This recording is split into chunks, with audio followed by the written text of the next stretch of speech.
si papa mo, talo ko talaga yan. Ay, sabi ko, pag nagagalit po ako dyan, ma'am, sabi ko, nasa baga dito ang kita. Nakakabuling na nga po pa talaga. Itakasama ko, naalis na lang yan. Bigla ako Kasi nagtawa. napunta yan doon sa magulang niya, doon natulog. Same kami ng ugali. Same po tayo ng ugali. Kaya Ganon yung din pagturo ako. ko sa anak ko, hanapin mo yung lalaking talo mo, hindi yung talo ka.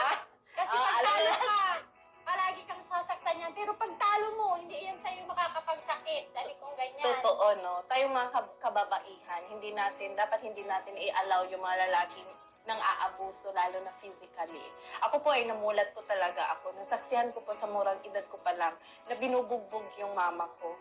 Saksi ko talaga. Kaya nga nung naghiwalay sila ay nalungkot man. Pero ngayong, nung nagkaedad na at mas naiintindihan ko na yung buhay pag-aasawa ay laking pasalamat ko po. Kasi hindi po deserve ng mga magulang natin, lalong-lalo na yung mga nanay natin na binubugbog po ng mga kalalakihan. So, pareho po tayo ng prinsipyo. Sabi ko talaga, di ko talaga papayagan yung lalaki na inaabuso ako. Hindi lang physical, lalo na emotional. So, talagang pag umibig na po tayo, umibig po kayo, ay piliin niyo po yung Sinabihan karapat ko po yan dapat. ng anak ko, sinabihan ko yan si Carla.